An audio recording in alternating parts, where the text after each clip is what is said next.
Hello po. Hello mga ka-DGS. Natay lang po natin si Tatay Digong. Dito po tayo ngayon sa Davao International Airport. Yan. So makikita niyo po, marami ng tao. Gusto kita ma-meet personally. Hi. Nice to meet you, sir. Bumati kayo sa mga kababayan natin. Hello mga magandang gabi. Pakilala kayo, sir.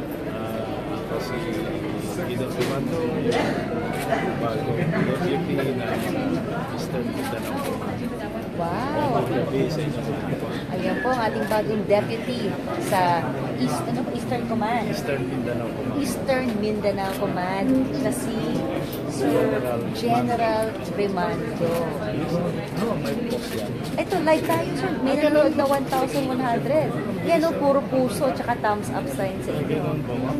Sir, nice to meet you, Yes, sir. ma'am. Ayan, at mahal na mahal kayo ng mga kababayan natin.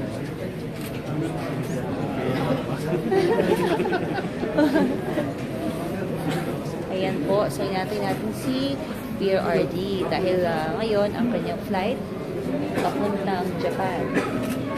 Ay ka rin sir, ay ka. Hi, ma'am. Yan. Pupunta po si PRRD sa Japan dahil po makikipagkita siya kay Prime Minister Abe. At ito po ay may kinalaman sa pagsuporta ng Japan sa build projects po ng Duterte administration. Yan. Bigay pa po tayo ng karagdagang detalye dyan. Pero ngayon po, papakita ko lang sa inyo ang mga nandito sa airport. Ayan. Ayan na po. Parating na si tatay. Panoorin natin itong ano. Ayan, meron din pong ating mga ayan o. May trumpet. Si Sir.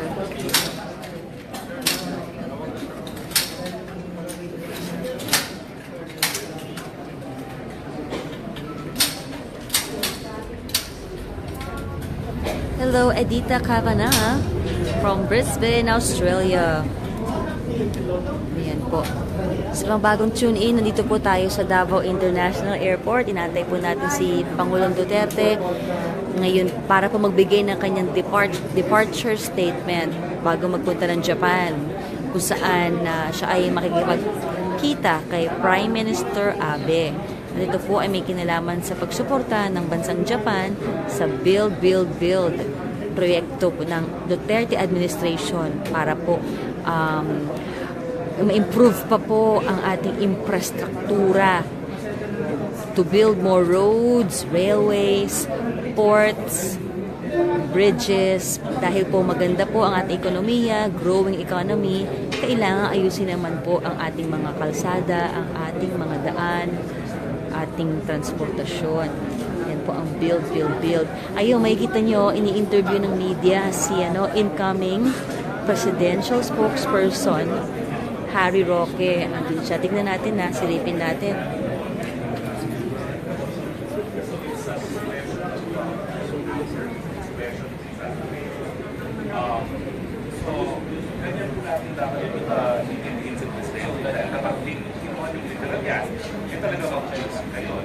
Pero I think the general state is very emphatic, is very strong on his opinions, and is very firm on his positions.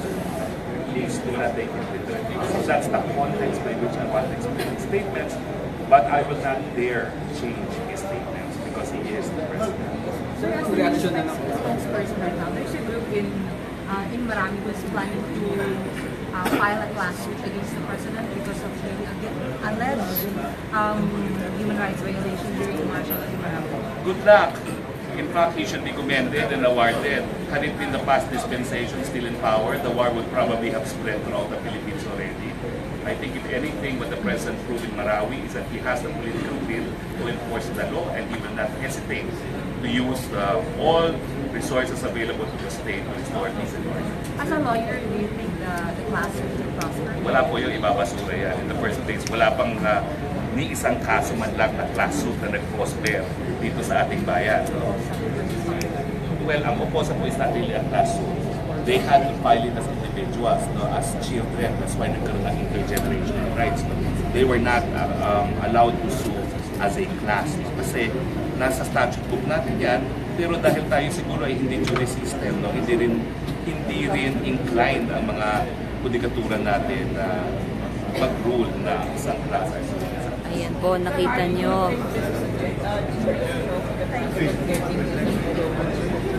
I do not know. I'd like to think so. But I am a spokesperson. I cannot read his mind. Ang malinaw lang sa akin, at sabi niya, I am a lawyer and I seem to understand the way he thinks, which is true. I think it's very important that I was raised myself by a public prosecutor. And I grew up in the company of public prosecutors. That's why, more or less, I'm inclined to understand the mind of a public prosecutor. I do not know how to really explain it, but the bottom line is public prosecutors are very tough. They use very strong language, but they mean very well. Sir, when did you start talking with the president of your becoming when did he start the offer for you? I only talked to him on the 27th. But prior to that, I talked to Secretary Bongo. So Secretary Bongo called me up when I was ironically on a vacation in Japan. Okay. And then we met 2 days later. So when was that vacation in Japan? If I'm not mistaken, it must have been the 14th of October. And then since So I came Ayan, in, parating na po si Presidente. Narinig na po natin yung chopper niya. Nandito na po siya para po sa kanyang departure statement. in a restaurant in Malacanang. I saw the President Bacolod, but we were not able to talk to each other kasi we had a dinner and we were able to understand each other privately. We turned off the cell site. So by the time I got the messages, I had like 20 text messages saying the President was looking for me. He was already gone, no? And besides, pag pumunta kasi ako sa Bacolod, ang unang stop ko, boys for the Kalaban, no? So, talagang sabi ko sa President, sorry ha, pero talagang dahil hindi ko nakuha yung Kalaban ko pag landing sa Bacolod, nung natapos na tayo ng programa, tumakbo na ako para sa Kalaban ko. Little did I know that he was looking for me, no? Pero, I only had one and only meeting with the President. But, on my first meeting with Secretary ko, he did call in the telephone. And that's when I told the President that I might be a liability, and he says, okay, lagyan ako namin akong assets. Pero why did you accept the position? Okay, I had hesitations, of course, basically because I'm a lawyer, a litigator, a law professor, and I felt that historically, yung mga spokespersons were journalists. I accepted, number one, because I thought it was the best way I could help. Since as a spokesperson, no, number one, I need to have access to him. Number two, in delivering the news, I need to deliver the correct news, the correct report to the nation, and that entails calling the appropriate branch or department of agency about information that I need. And of course, the information that I would want to share would have to be the right information. So I thought this must be an excellent opportunity to somehow influence history, no? Because, for instance, in killings, no, I can't respond to questions on killings unless I know exactly what happened to a particular case. No? So I intend to call General Bato, and of course, we have to afford presumption of regularity in the discharge of functions. But when someone complains that the presumption should not apply, then I need access to information to find out why the presumption should not be accorded. And I think it is in this manner that I could be useful, because I cannot deliver a message without confirming what exactly happened and without ascertaining for myself, for instance, in this case, or the case of killings, that a particular killing should be accorded the presumption of regularity. So yung ganun ba na you're not just going to be a mouth, because in delivering a message, you need to find out the facts, and in finding out the facts, in order to present the message of the President correctly, you would have to state also to the different authorities what the law is and what the position of the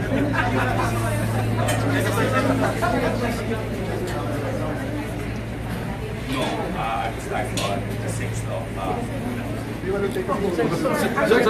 Please join us. Tony Sal, can I sit beside you?